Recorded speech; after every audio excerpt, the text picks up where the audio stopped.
you're successful financially. These guys are way more successful than I ever was as a writer. In terms of making money. Yet at the same time, they wanted me to tell them that their work was great or that I loved it. And sometimes I would say to them, I'd give that script a C plus. And these are the reasons why. That original. It's not that daring. It's not that innovative. It works for what it is, but you're not raising the bar on it.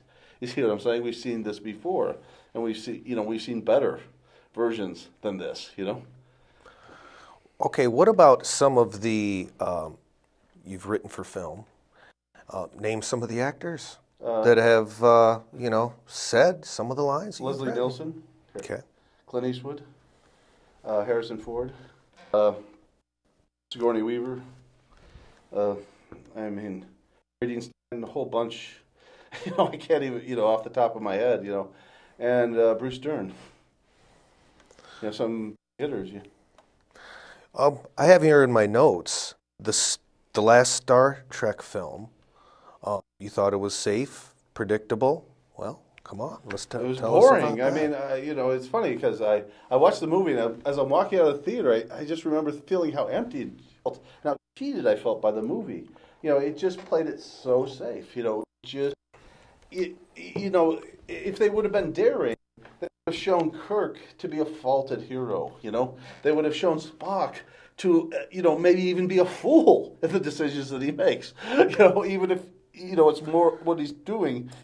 Even if he is trying to be moral, they didn't show any of that in there. You see what I'm saying? And I just, as I watched it, I just felt like I just, I literally couldn't remember the movie 2 minutes after I walked out of it. Like, that's a really bad sign, Yeah, and I have here in notes that that it was called. You call it a paint by the numbers film. Yeah. Okay, so paint by the numbers film. What's that?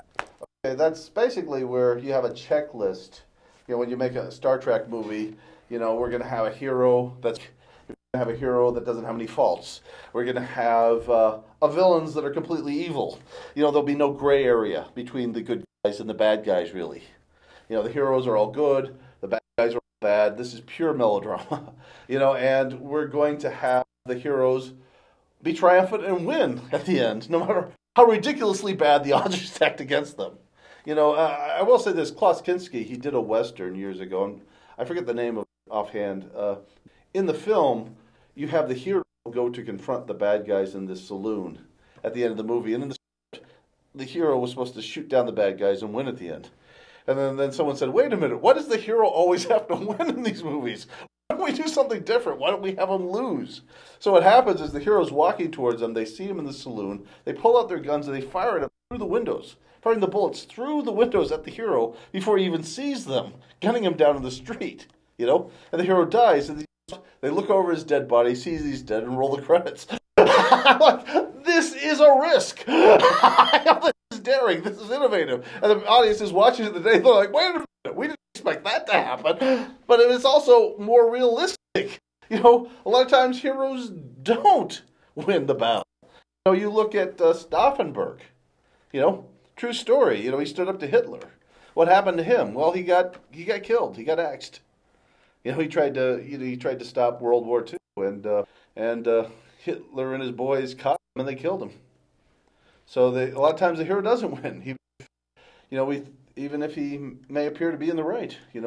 There's a saying in prison: being in the right's a very cheap quality in a fight.